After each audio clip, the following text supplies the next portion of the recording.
Well, how we doing Monday night? It's like 11 something, 11:30 Eastern time. Hell, let me put my blind glasses on.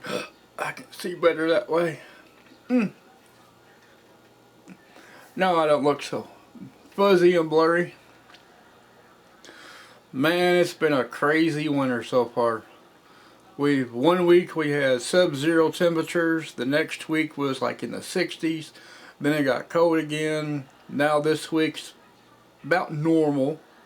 30, 40-ish range, maybe a little bit in the 50s, not too much. Sometime between now and Thursday, it's supposed to be 60-something degrees.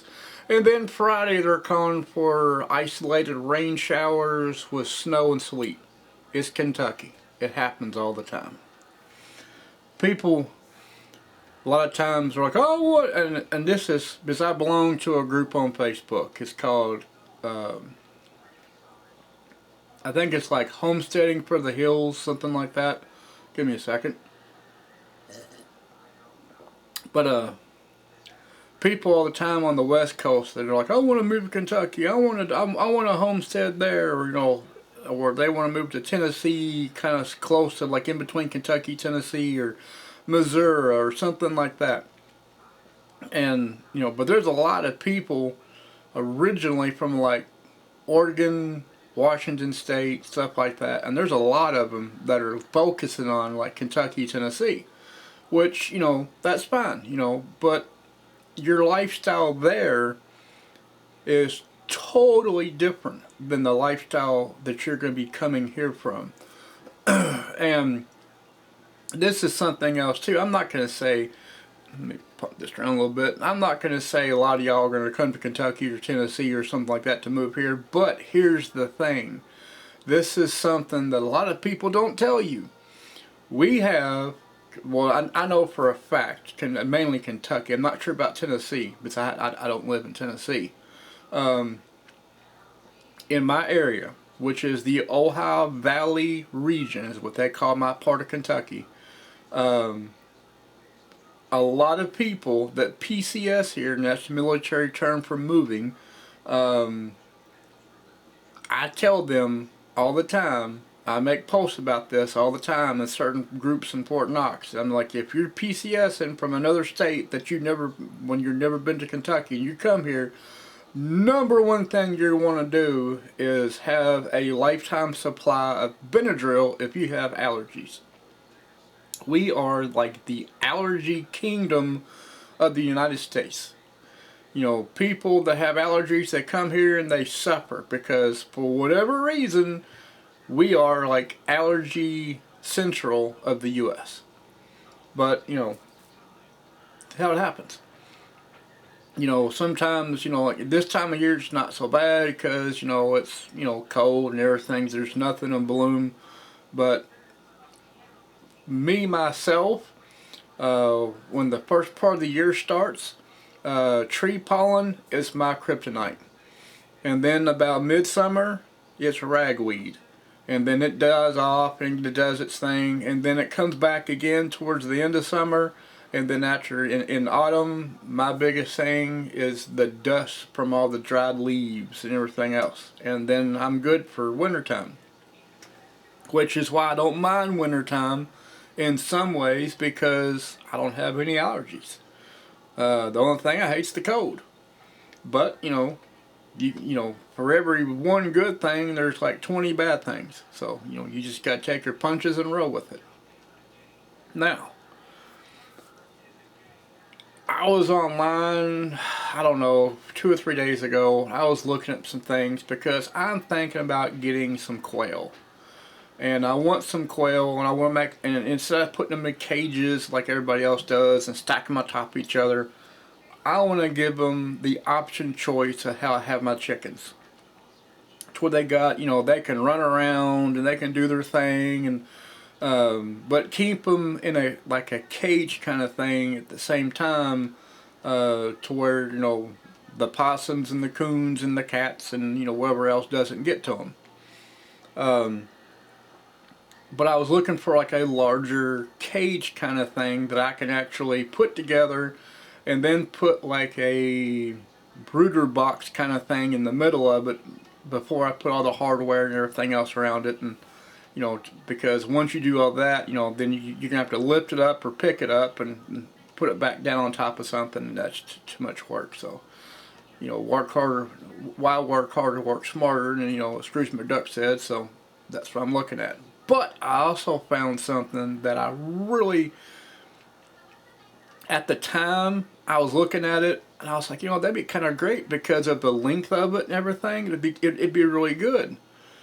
And then they had like different varieties. Like you can get like a pitched one, you get a flat top one, or you can get a curved one. And I saw the curved one, and right away, man, my brain, it blew a circuit, because I was like, man, I know exactly what I can do with that. And then I found a longer version of the curvature, and I was like, that's even better because I can turn that into a redneck greenhouse. And that's what I'm going to do.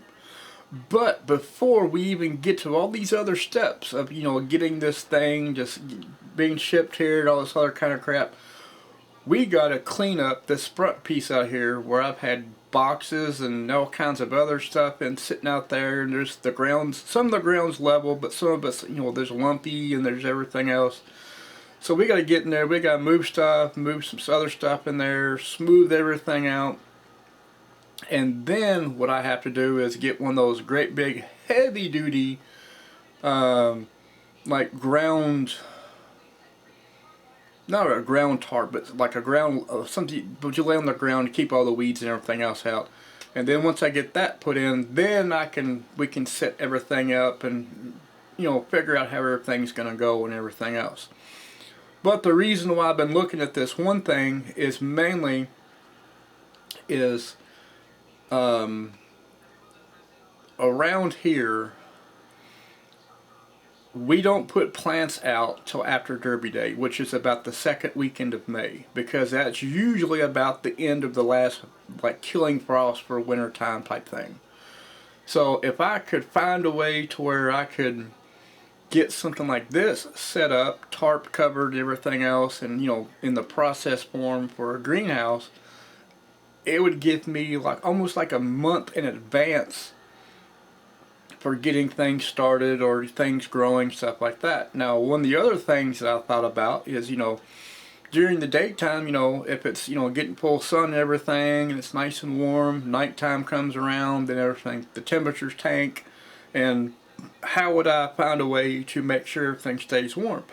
Well, I would get my 200-foot extension cord, my redneck concrete block, sit it down the center of it, and then take my little small heater, stick inside there, and plug it in during nighttime, so that way everything stays relatively nice and warm inside my redneck greenhouse.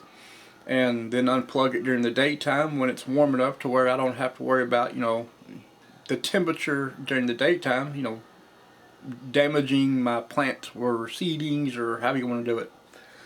And another thing I thought about doing is getting like they call it a shade screen. It's like a meshy kind of tarpaulin kind of thing, and putting that over a certain area and starting some ginseng plants inside there, so that way once, if they do, like I hope they will, and or will do, and then I can take them out of the things and plant them elsewhere, and let them do their magic, and then I'll have ginseng on top of everything else. So,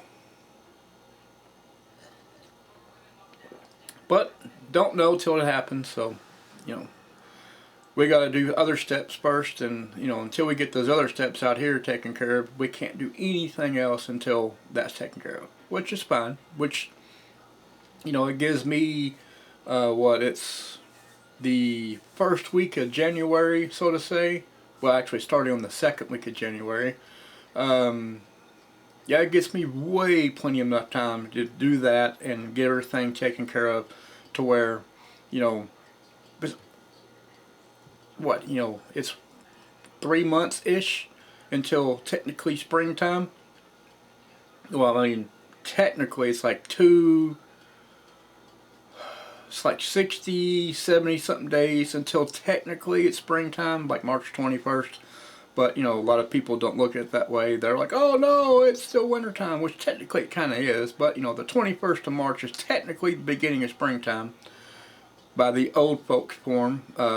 Now it's like everything, oh, it's like the 25th or the 24th or it's whatever. I go by the old standards. I don't care about this new age crap. But there's just so many things we got to do. My New Year's thing was, I wasn't worried about, you know, losing weight because I'm losing weight because I'm diabetic. I ain't worried about what I eat because I'm already on a diet anyway. I don't smoke anymore, so, you know, that's fine. My biggest thing my biggest thing, my New Year's resolution is save as much money as I can. And that means whether, you know, find a way to cut your electric bill down, save money on your water bill, you know, nickel and dime your utilities as much as possible, or, you know, save actual physical money, which, you know, I call it toilet paper because it's a promissory note. There's no actual real value to it. It's a piece of paper that says we'll promise it will, we offer, you know, of course you know what the money says. And I try to take that, as I call toilet paper, and turn it into metal form. And with that being said, you know, it is what it is. But that is one of my other ways of trying to save.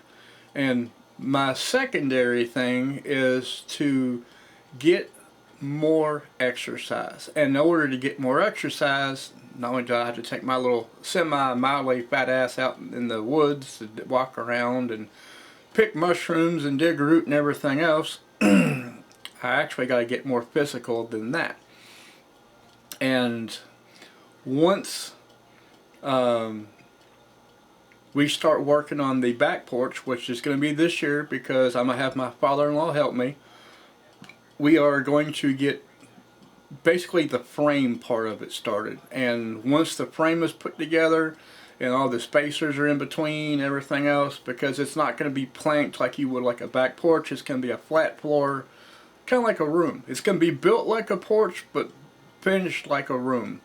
And once that's taken care of, I'm going to get me one of those, probably, let me put my cup down, I always talk with my hands and stuff because it's the Italian way, because I am a quarter Sicilian. So once the porch is put in, and I got all my everything's done the way it's supposed to be, I'm going to get me one of those old, like, late 70s, early 80s bicycle exercise bikes. And I'm going to alter the front wheel part of it, where the chain goes to the front wheel type thing, where you got to pedal your little hard out and everything else.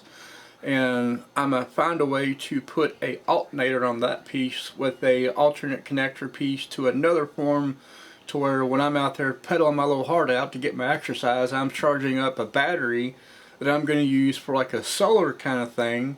And that way I can, you know, cut my electric costs down from having to pay an electrician to come out here and put lights up. I'm going to put solar lighting up in the room. And then on top of it, when I get everything else in the yard picked up and squared away and beds set down and everything else, sometime, which call me crazy because I am in a way, I found some solar, like, Christmas kind of lights, and I'm going to decorate my yard for spring and summer and even midsummer and late summer, to where I'll have like the Griswold's look of Christmas time in summertime. Because why just decorate your house in wintertime only? Why not decorate it in the warmer months too? Of course, I want to use as much solar power and as much alternate power to run these things versus just plug it into the electric cord and like have your electric bill go sky high. So I'm going to have all kinds of solar lights around here, string light, bulb light, you know, you name it. It's going to be like Griswold crazy, and good old sun power is going to do majority of it, and my little redneck bicycle, be up there cranking my generators, going to do the other part of it. And that way I can get my exercise, and I can tone up my achy joints and everything else, and maybe live a little longer and be a little more fit. Because when I was younger, I rode a bike everywhere. I mean everywhere. And once I got out of high school, and now I drove a car some in high school, not very much, but I did drive a car some. But once I got out of high school, then I got my CDLs, and I drove all over the United States, terrorizing everybody in the United States. And then I fit the technical truck driver term, because all you do is sit in the driver's chair, you eat hamburgers or eat crap, and you're sucking down sodas or coffee, and you're smoking, and you don't get no exercise. And next thing you know, before I started driving a truck, I wore like a 34, about a 34-30 pair of pants. And when I came out of the truck, I was in a 44-30 in that time frame. And I was like, oh hell no. Now I'm like a 32-30, only because diabetes made me lose so much weight because I had to cut out all the crap I was normally eating. So now I'm fairly well skinny now, but I crack and I pop and I creak and everything else when I get up and move around, because I don't get enough exercise that I need. So I'm going to find ways to get my exercise and develop other things for getting exercise. There are so many things I have planned up here. I don't have enough time to really process everything. It's like, if you never had a Stretch Armstrong as a kid in the 70s, you will have no idea. But if you did have a Stretch Armstrong and you grabbed his arms and you pulled, like, as far as your arms could go, that's how far, and we've actually stretched a Stretch Armstrong maybe like about 6 to almost 8 foot across, and let go, and his arms just real slowly came back together. And that's what my brain feels like sometimes, because I see things and I'm trying to wrap some of the stuff around my head of how can I utilize this for a long-term form and not be a waste of money. And that's my biggest thing, is I'm trying to cut out a lot of this frivolous stuff that technically I really don't need. I mean, it looks cool, but I really don't need it. So my cats are driving me crazy, as you can hear them in the background. You want some kitties? I'm ready to get rid of some. My wife would kill me. But yeah. But yeah, just so many things I got going on up here. I'm trying to process out and figure out how I can get away with doing certain things, keeping certain things, things I need, things I don't need. There's a lot of things that I've seen, like what, for instance, I got all kinds of saved websites on my computer, and one of them is PSA, and they have like AR uppers and lowers and kits and everything else. I thought about buying enough parts and pieces to build my own AR, like piece by piece wise. And do I need one? No. I mean, it would keep me busy for a period of time, but the problem with that is, once I got it built the way I wanted it, then I'm going to be like, well, I'm going to need a laser for it, I'm going to need an IR receptacle for it, then I'm going to need, like a PVS 14, which is like $4,000 to $6,000, which is a scope on it, which is, it's infrared slash night vision infrared, compatible back and forth, to where the laser you have on it, you can see the laser when you're pointing at it, which, it's more of a tactical, like a zombie getting kind of thing. But I don't need it. in my mind, I'm thinking, I could put this and this together. I can build me a shorty, you know. And the one of the biggest, coolest things I found is a belt feeder for your AR or /M4, which you can turn your platform from a standard bottom magazine feed to a belt fed type M4 or AR or however you want to call it, and you know, going to be belt fed. And then since the ATF has relinquished the bump stocks, are not considered illegal anymore, you could put a bump stock on that thing with a belt fed and have like an M243 or an M6E or something like that and be like, bah, bah, bah, bah, bah, bah. But you know, to me I think it would be great, but all that would do is get me in trouble because that's how my luck goes. Now, I used to buy broken guns all the time, tear them apart, add other, like the same type of gun into like two or three different guns that are broken into one gun, and trade them and sell them off and buy more stuff. And that's what I did for a while, but it got costly. It really did. And then when Obama came into office and screwed everything up gun-wise, I got out of it because people were wanting like 4 times the amount for a piece of crap, and it just wasn't worth my time doing it no more, so I gave up on it, and I got rid of a lot of parts and pieces and everything else because people would have a gun that basically looked like you tied it to your back bumper and drove down 2 miles of a gravel road. I want $600 for that. I won't say what I would normally say, but you probably figure it out. But yeah, I got out of that, and I went into a different little hobby form, and that was smelting silver. And we would buy scrap silver, stuff like that, smelt it down, pour it into bars, and you know, there you go. And we ran with that for a while, which I still do that occasionally, just not as much as we used to because, well, silver's not between 35 and 50 bucks an ounce like it was. Not saying it's not gonna be, but you know, it's not right now because last time I checked it was like about 25 an ounce, which you know is still good. Don't get me wrong, but it's not where the margin is to where I can make a killer profit off of it like we were back in the 2010, 2015 range. What are you gonna do? But there's other things I got going on that and mainly it's gardening, and gardening is where I'm trying to focus my levels at to keep everything at that type of like setting form, so that way I don't overindulge and because it's like,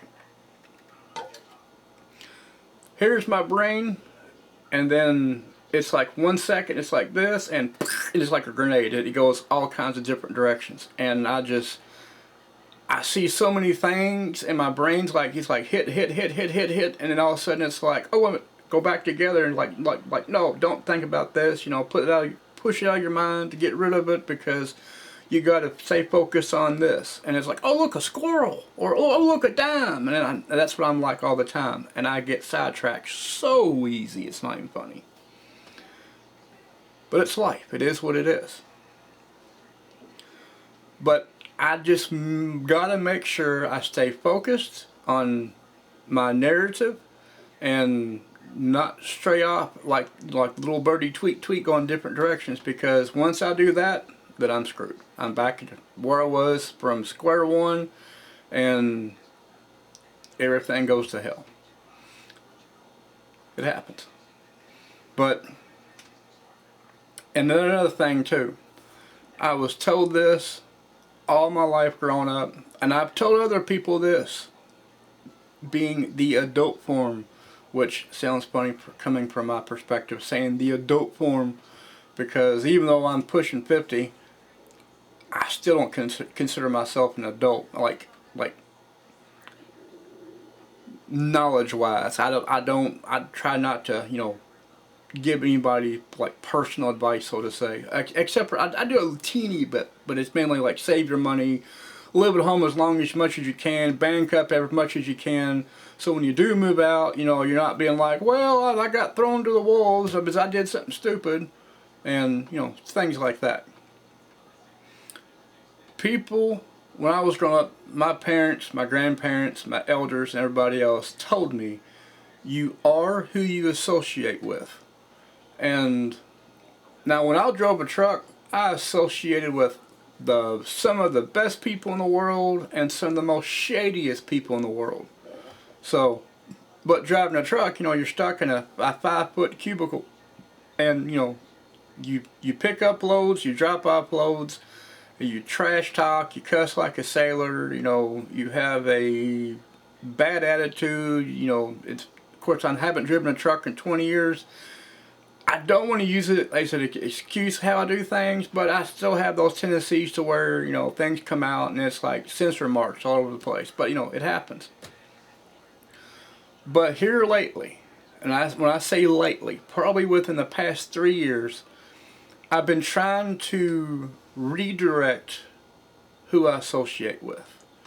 And people are like, oh, at your age it really doesn't matter, which it's kind of true. At my age it really doesn't matter. But I want to stay in a narrative of a certain type of people because, well, I don't associate with the scum of the earth and the dregs of society and the criminal thug atmosphere, which I do know people that still fit in those categories. But I don't hang out with them, I don't smoke, I don't drink. Most of my friends do both, which is odd because, with me not drinking, but then again, that's why I never get invited out to go out like the boys' night out kind of thing, so to say, because, well, I don't drink. I'm no fun to them because I'm not getting sloppy drunk and spending my money on stupid stuff. And I sit at home, me and the wife most of the time, me and the kids, and yeah, we might argue some, but I'm not out popping tops and sucking down cold beer and sitting around and getting drunk and loud and like most of them do. So I live kind of a boring lifestyle to some, but other people look at me like, I'm proud of you. And that's what I like because, in the opposite, and I know y'all get tired of hearing about the market. I know you really do. But that's kind of what makes me happy because I'm a social butterfly. I get to help certain ones sometimes, or I give people discounts and deals, and, I love it. But this year, like I said, for the market, I'm not going to be there 24/7 like I have in the past. I'm taking time off. There's going to be weekends that I'm just not going to show up. I'm going to say, hey, just let y'all know I'm not going to be here next weekend because I'm going fishing. Or I'm going out in the woods but we're going to dig some root. Or I'm just going to sit at the house and we're going to be lazy and, dig around the yard, mess in the garden, or, something of that nature. I don't want to be at the market 24/7 like I was in the past couple of years. I'm going to take time off and we're going to enjoy summertime.